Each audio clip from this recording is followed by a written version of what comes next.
کا حق کیا ہے اور جنم دینے والی ماں کا حق کیا ہے۔ نئی نویلی دلہن کو خبر نہیں کہ مجھے کس حد تک تجاوز کرنی ہے۔ کیا مجھ پر کچھ ذمہ داری بھی بنتی ہے اس گھر میں آنے کے بعد یا نہیں؟ ساس کو پتہ ہی نہیں کہ میری حدود کیا ہے، میں کہاں تک جا سکتی ہوں، اجنبی آنے والی لڑکی ہماری بیٹی ہے یا نہیں، اس کا انہیں سمجھ ہی نہیں۔ نند اور گھر کے دیگر افراد کو اپنے حدود کا علم نہیں ہوتا۔ جب تک نبی صلی اللہ علیہ وسلم والا طریقہ نہ سیکھا جائے گا، آپ صلی اللہ علیہ وسلم والے اخلاق نہ سیکھے جائیں گے، گھروں میں ٹکراؤ ہوتا رہے گا۔ جبکہ حدیث پاک کا مفہوم ہے کہ عورت دنیا کی سب سے بہترین نفع اٹھانے کی چیز ہے۔ ہم نے گھر میں اگر کوئی الیکٹرانک مشین لایا ہے، خواہ وہ کتنا ہی مہنگا ہو، لیکن اس کے استعمال کا طریقہ پتہ نہیں تو ہم اس سے فائدہ نہیں اٹھا سکتے۔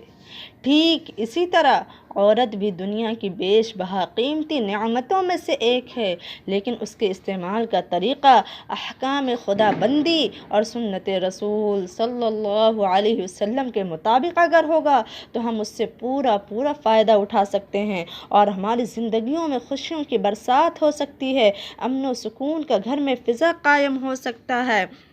اور اگر ایسا نہیں کیا ہم نے تو پھر ایک ہی بیڈ پہ لیٹے ہوں گے اور دونوں کا رخ دو جانب پھرا ہوا ہوگا، کروٹیں بدل رہے ہوں گے، سسکیاں لے رہے ہوں گے۔ لہٰذا دین سیکھنا ہوگا جس سے گھروں میں سکون آ سکے۔ عورتیں تو گھروں کو جنت بنا دیا کرتی ہیں، ورنہ کتنے سارے گھر ایسے ہیں کہ سارے سہولیات کے باوجود بھی اجڑ گئے۔